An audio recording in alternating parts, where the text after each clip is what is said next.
world which is set in the future and driven by technological advancements.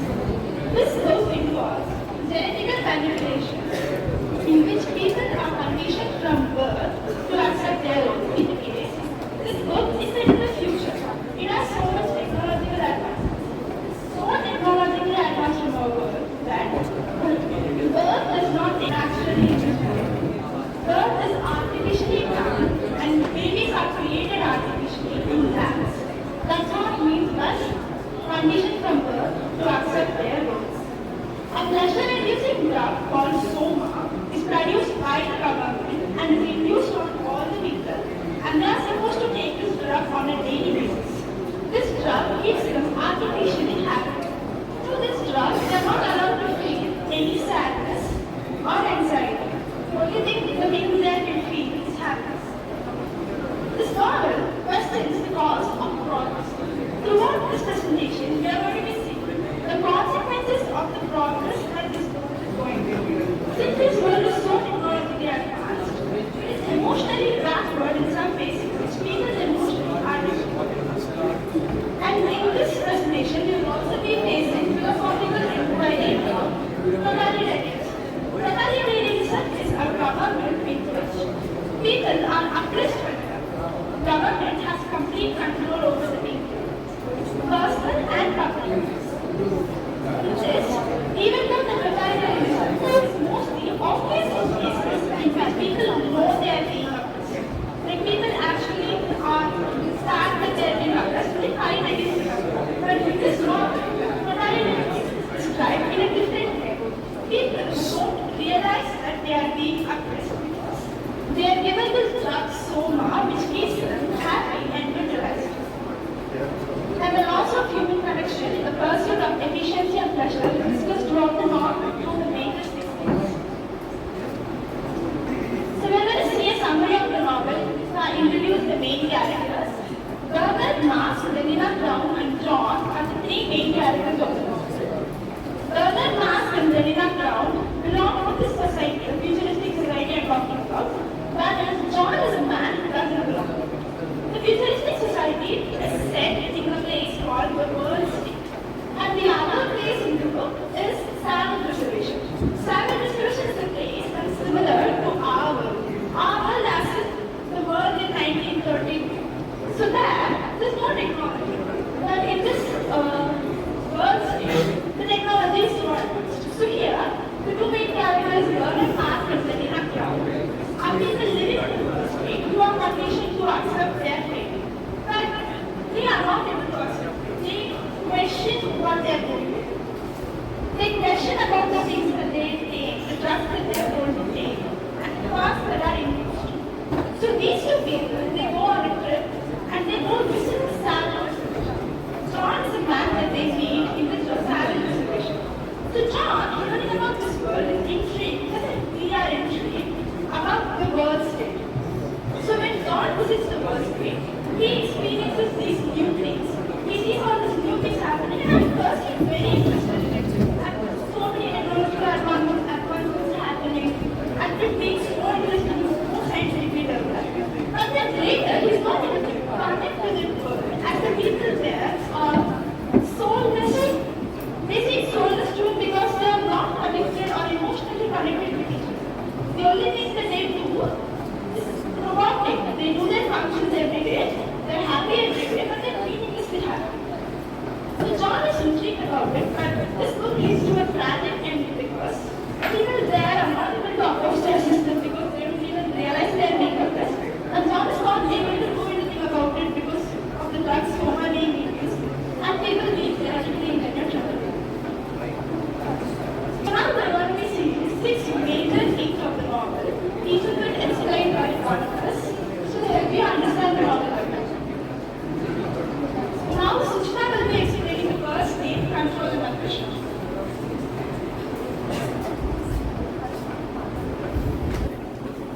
Good morning, this is Suchitha. I'm here to explain you another topic, the registration number 225. I'm here to explain you about the topic control and aggression from the story Brave New World by Arab Scott.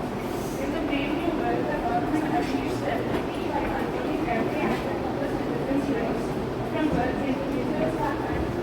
conditioned through hypnotic learning. That means a form of subconscious because during sleep to accept the assigned roles of society without question.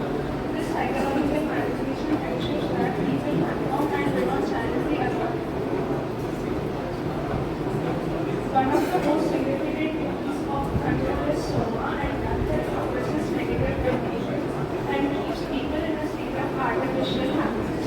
Instead of using force like traditional dictatorships, the world states stably controls the people by making them independent and pleasure and comfort.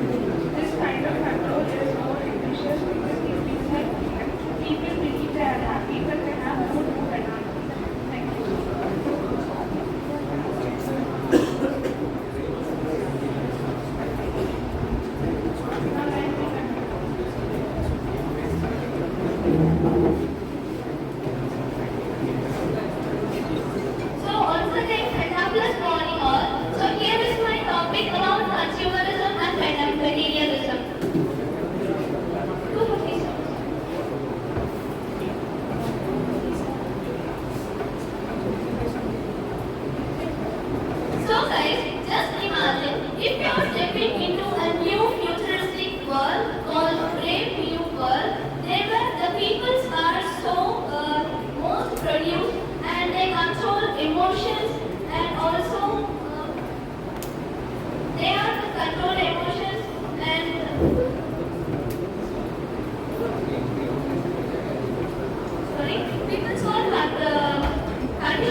Stability and happiness. So at the beginning, we see a quote said by the character John. I don't want comfort, I want God, I want poetry, I want real data, I want freedom, I want goodness, I want sin. So we can see that these are all elements that are not present or not allowed in the brain. These are elements that are present only in our world. So we can see John saying that he doesn't want comfort that's provided by someone, it's artificial. Instead, he wants real feelings, real human abilities like poetry, data, freedom, goodness, and safety. So here, in the novel, we can see that stability is imposed by removing freedom, individuality, and deep human experiences. Love and grief are suppressed in order to maintain order. So we can see how when we are always happy, we're not allowed to feel happy. So without grief, there's no love. So love is a major element that's missing in the brave new world. And so are families.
seven categories, hence the group name SEPTET.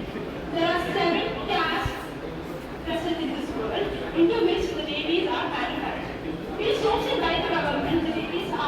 The babies or the families, they are not given any right to choose who they get to be.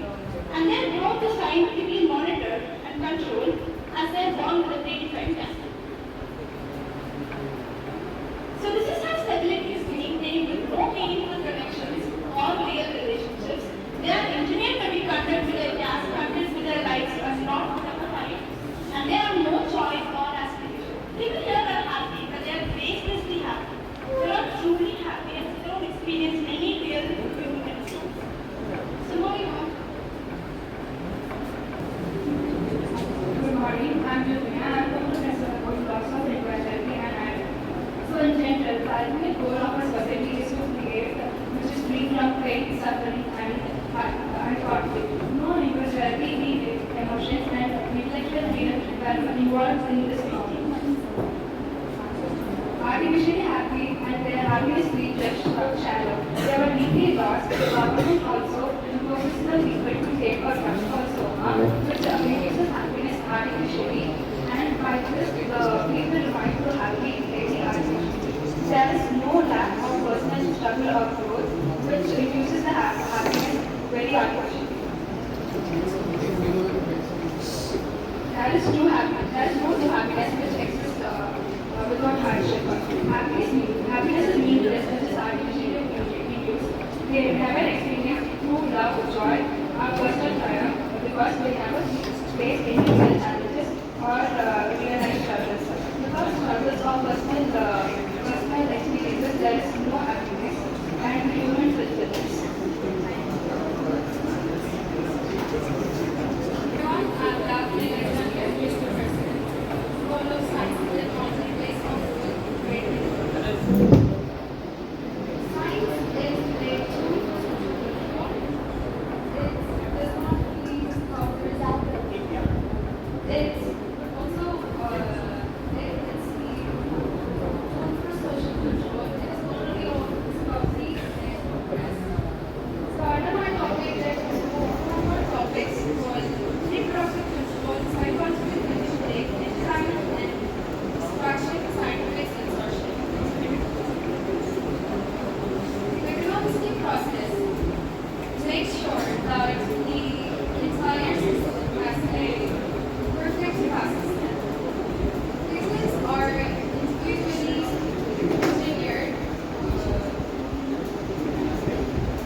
state eliminates family bonds, love, and deep relationships of societal stability.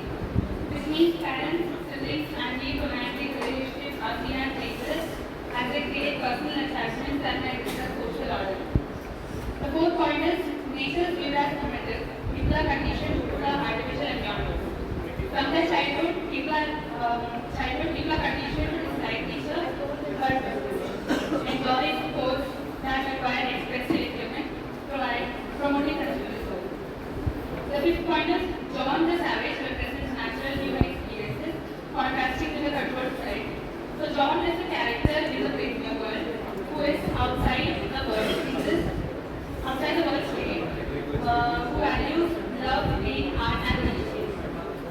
So these qualities, the love, pain, art, and religion, this is rejected by the civilized society. The sixth point is Shakespeare works which celebrates human emotions and attached to beauty orders. So literature, like Shakespeare's plays, is popular because it promotes intense emotion, personal reflection, and rebellion against her role. Seventh point, natural aging and imperfections are removed from medical regulars. People remain young and healthy through scientific advancement, proven natural aging and wisdom that comes along with natural aging.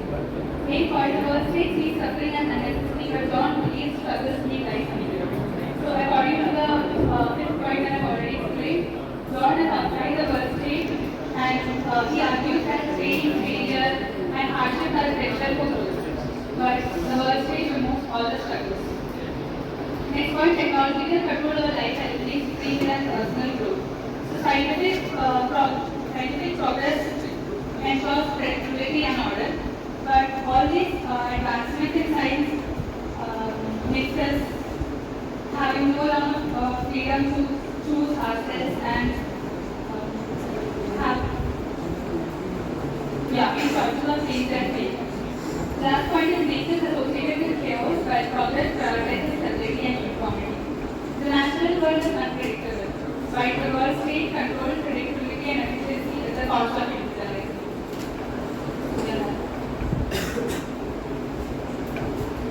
We can say that Brave New World reminds us a powerful warning and dangers of sacrificing equality, freedom, new human connection for the sake of stability and pleasure. Huxley's vision of highly controlled pleasure-driven society may have seemed extreme when it was written, but